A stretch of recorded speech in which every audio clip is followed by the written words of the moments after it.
मोदी सरकार या यूं कहा जाए मोदी शाह चारों तरफ से गिरते नजर आ रहे हैं। अब तक मैंने खबर दिखाई थी कि जाट नाराज चल रहे हैं, लेकिन जाटों के साथ साथ दलित समुदाय ने भी मोर्चा खोल दिया है, जिसने बेचैन कर दिया है। बकायदा एक फोन नरेंद्र मोदी साहब के पास पहुंचता है। यह दलित समाज के एक बड़े नेता हैं और इन्होंने जमकर फटकार प्रधानमंत्री नरेंद्र मोदी को लगाई है।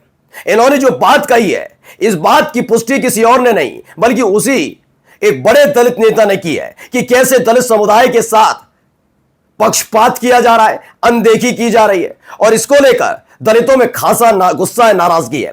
अभी 3 दिन के भीतर 3 बड़ी घटनाएं हुई। पहला, राजपूत समाज जो बीजेपी का एक बड़ा मजबूत आधार बताया जाता है, उसने बीजेपी और आरएसएस के खिलाफ मोर्चा खोल दिया। दूसरी बड़ी खबर, जाट नेताओं ने मोर्चा खोल रखा है, क्योंकि पहले जाट बच्चियों से बदतमीजी, बदसलूकी और उस पर बीजेपी मुस्कुरा रही थी। दूसरा निकल कर आया था कि कैसे सतपाल मलिक के साथ होती है सारी की सारी अपमानजनक घटनाएं और उसके बाद उनके निधन के बाद भी उन्हें राजकीय सम्मान नहीं दिया जाता और जगदीप धनखड़ साहब के इस्तीफे के बाद वो गायब रहते हैं। और अब दलित समुदाय ने मोर्चा खोल दिया है। नरेंद्र मोदी साहब की सरकार पूरी तरह से बेचैन है, कहीं ये लड़खड़ा कर गिर तो नहीं जाएगी। नमस्कार, मैं हूं प्रज्वल गौतम और आप देख रहे हैं टाइम्स एक्सप्रेस। आपको पता ही है फिलहाल हालात देश के अंदर कैसे चल रहे हैं। एक वो दौर था, याद करिए 2014 का, जब ऐसा लगता था कि नरेंद्र मोदी ही देश को आगे लेकर जाएंगे और इनके अलावा इनके कोई विकल्प है ही नहीं। 14 बीता, 15, 16, 17, 18, 19, 20, 21, 22, 23, 24 में आते आते फुस हो गया। और 24 के बाद से 2024 के बाद से इनकी स्थिति ऐसी है, जहां ये पैर रखते हैं वहां जमीन नहीं मिलती बल्कि दलदल मिलता है। कुछ ऐसे ही हालात है, जिन्हें ये हाँकते रहे, जिन्हें अपने हिसाब से चलाते रहे, अब वो अपना हिस्सा मांग रहे हैं, अपना हक मांग रहे हैं। और हक मांग नहीं रहे बल्कि कह रहे हैं कि अगर नहीं दोगे तो हम बताते हैं हम क्या चीज है। आज आपको यही दिखाने जा रहा हूं। महाराष्ट्र चुनावों को लेकर पहले से ही मोदी शाह फंसे हुए हैं, क्योंकि हर कोई जानता था हरियाणा और महाराष्ट्र दोनों में बीजेपी की हवा टाइट थी, यानी सत्ता में आना बहुत बहुत बहुत मुश्किल था। लेकिन अचानक से महाराष्ट्र में वो आ जाते हैं। लेकिन उसके बाद क्या शुरू होता है? उसके बाद पहले नाराजगी होती है एकनाथ शिंदे की, उसके जैसे तैसे उसे पाटा जाता है। लेकिन अब हालत यह है कि एक्सपोज हो गया है महाराष्ट्र चुनाव जीता कैसे गया। लेकिन बात आज महाराष्ट्र चुनाव की नहीं, दलितों की नाराजगी की है। और इसे अगर हल्के में लेने की कोशिश की तो यकीन मानकर चलिए बीजेपी को बहुत भारी पड़ने जा रहा है। बिहार चुनाव में खास तौर पर दलित और महादलित और पिछड़ी जाति यह तय करती है कौन होगा मुख्यमंत्री, किसकी सरकार बनेगी। ऐसे में क्या रिस्क उठा पाएगी बीजेपी? क्या सरेंडर करना पड़ेगा एक बार फिर से सरकार को? देखिएगा खबर क्या है। खबर यहां से निकल कर आई है। पहले खबर देखिए, एबीपी न्यूज की यह खबर है, जिसमें यह दावा किया गया, रामदास अठावले ने पीएम मोदी से की महाराष्ट्र बीजेपी की शिकायत, का हमारी नाराजगी। दरअसल इस खबर को खुद एक चित्रा त्रिपाठी है, उन्होंने बताया। चित्रा त्रिपाठी कहती हैं, केंद्रीय मंत्री और रिपब्लिकन पार्टी ऑफ इंडिया के प्रमुख रामदास अठावले ने शनिवार को प्रधानमंत्री नरेंद्र मोदी से फोन पर बात की।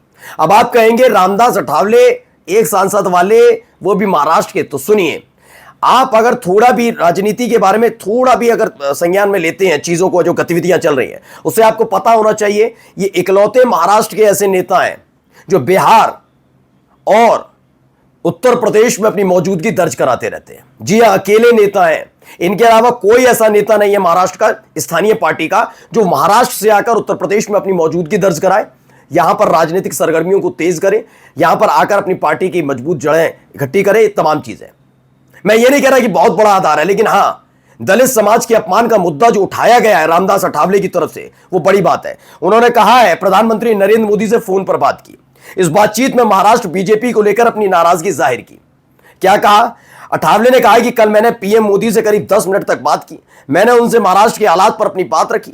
अठावले ने साफ कहा कि महाराष्ट्र में आरपीआई को ना तो कोई मंत्री पद मिला और ना ही सत्ता में कोई खास भूमिका। महाराष्ट्र में हमारा एक मंत्री होना चाहिए था, लेकिन वहां की बीजेपी इकाई ने हमें यह नहीं दिया। इसकी वजह से हमारे समाज में नाराजगी है। समाज कौन सा? दलित समाज। जी हां, दलितों के साथ इनका नीति निर्णय क्या है तो यह पता ही लगता रहा है। आपको मालूम है मध्य प्रदेश में बीजेपी की सरकार, बीजेपी का नेता दलित समाज के एक व्यक्ति के मुंह पर पेशाब कर रहा था। इनकी नीति रीति वही है, ये यही गंदे काम करते रहे। इनका मजबूत आधार क्या रहा? लेकिन ये उनके सगे भी नहीं है। इनके लिए क्षत्रिय यानी ठाकुर, ब्राह्मण और बनिया, ये मालूम है इनके वोटर्स यही हैं, तो इसके अलावा ये किसी के बारे में सोचते नहीं है। और लेकिन चुनाव जीतने के बाद भी उनके साथ क्या करते हैं ये सबको पता है, इसीलिए राजपूत समाज भी नाराज है। अब देखिए, दलित समाज के एक बड़े नेता जो हर कैसी भी स्थिति बन रही हो हमेशा मोदी के साथ खड़े नजर आए, रामदास अठावले, उन्होंने एक बड़ा बयान दे दिया कि हम खुश नहीं है आपसे, यानी इस्तीफों का दौर कभी भी शुरू हो सकता है। पहले से ही नरेंद्र मोदी साहब की सरकार बहुत ज्यादा कमजोर है। बात 240 सीटों का जिक्र नहीं कर रहा हूं दोस्तों, 240 सीटों के इतर भी बात यह है कि 240 सांसदों में जो बीजेपी की 240 सांसद हैं उनमें से भी बहुत सारे ऐसे हैं जो आरएसएस के साथ खड़े हैं। नरेंद्र मोदी साहब चाहते हैं कि अमित शाह प्रधानमंत्री बने, इधर योगी आदित्यनाथ के लिए आरएसएस बैटिंग कर रही है, तमाम चीजें चल रही हैं। और इन सब के बीच जो उनके अपने साथी हैं, यानी जो 240 से सरकार को 291 तक ले जाते हैं, वो सारे के सारे क्या कर रहे हैं? 51 सांसदों वाले एक एक व्यक्ति, एक एक पार्टी नरेंद्र मोदी साहब से अब डायरेक्ट बात करके डायरेक्ट कह रही है कि आपने ये गलत किया, आपने ये गलत किया, आपने ये गलत किया। रामदास अठावले का खुद का बयान है, सुनिए, दिखाता हूं आपको मैं। ये IANS का है, इसमें इन्होंने बताया, कल मैंने प्रधानमंत्री नरेंद्र मोदी से तकरीबन 10 मिनट बात की।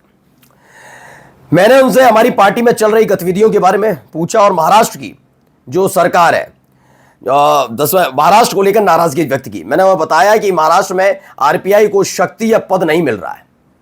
महाराष्ट्र की सरकार में न शक्ति है न पद है। हमें महाराष्ट्र से एक मंत्री बनाना चाहिए था, लेकिन भाजपा ने हमें मंत्री नहीं बनाया। भाजपा ने, इसमें किसी और का जिक्र नहीं है। जबरदस्ती मत डाल दीजिएगा कि अजित पवार का जिक्र है या अजित पवार से इतर एकनाथ शिंदे ने मना कर दिया। नहीं नहीं, क्योंकि एकनाथ शिंदे हो या फिर अजित पवार हो, दोनों की पार्टियों का एक उसूल और समझ लीजिए। खासकर अजित पवार की पार्टी का आप समझिए पहले, वो हर वर्ग और हर समुदाय यानी मुसलमान भी उनके वोट पार्टी के लिए वोट कास्ट करने के लिए तैयार है। अगर आप इधर आएंगे एकनाथ शिंदे पर, तो उनको हर वर्ग का चाहिए, समुदाय दे ना दे लेकिन हर वर्ग का चाहिए। लेकिन बीजेपी के लिए 3 मजबूत स्तंभ बताए जाते हैं, उन स्तंभों का क्या हश्र करती है छोड़ दीजिए। यानी बीजेपी के खिलाफ मोर्चा खुला है, कह दिया कि भाजपा ने हमें मंत्री नहीं बनाया, इससे हमारे समुदाय में नाराजगी है। और मैंने ये बात उनसे साझा की है, मैंने उनके मुंह पर बता दिया है कि तुम कैसी राजनीति कर रहे हो सारे के सारे। देखिए, इसमें खबर भी है, ABP न्यूज की खबर है। इसमें केंद्रीय मंत्री रिपब्लिकन पार्टी ऑफ इंडिया के प्रमुख रामदास अठावले ने शनिवार को प्रधानमंत्री नरेंद्र मोदी से बातचीत की। इस बातचीत में महाराष्ट्र बीजेपी को लेकर अपनी नाराजगी जाहिर की है। अठावले ने कहा है, कल मैंने PM मोदी से करीब 10 मिनट तक बात की, मैंने उनसे महाराष्ट्र के हालात पर अपनी बात रखी है। अब एक एक करके सारे राजनीतिक दल, खासकर वो जो इस देश का एक बड़ा हिस्सा है, मैं ये नहीं कहता कि हिंदू मुस्लिम सिख ईसाई या फिर तुम ब्राह्मण तुम बनिया, ये नहीं, लेकिन हकीकत यह है कि जो पूरा एक दायरा बना हुआ जनसंख्या के हिसाब से, वो जनसंख्या के हिसाब से दलित आदिवासी पिछड़े वो इनकी सरकार में ज्यादातर शामिल है, मतलब इनको सपोर्ट कर रहे हैं। लेकिन उनके साथ सलूक कैसा हो रहा है आप समझ ही रहे हैं। एक दिन पहले ही मैंने आपको दिखाया था नीतीश कुमार ने किस तरीके से छोड़ दिया, अमित शाह को देखते ही उठ खड़े हुए। हमने दिखाया था आपको, हुआ था। वो भी नाराज है क्योंकि वो देख रहे हैं दलित समाज इनसे नाराज चल रहा है। चिराग पासवान के साथ क्या हो रहा है, वो दलित समाज देख रहा है कैसी स्थिति बनाई जा रही है। जबरदस्ती अपना नेता थोपने की कोशिश हो रही है बिहार पर, अपने नाम का मुख्यमंत्री। इसी को लेकर नाराजगी है। फिलहाल अभी थोड़ी देर में, घंटे 2 घंटे 48 घंटे के भीतर अगर ये खबर भी आ जाए इस्तीफा हो गया बीजेपी में, तो बड़ी बात रहेगी। नमस्कार।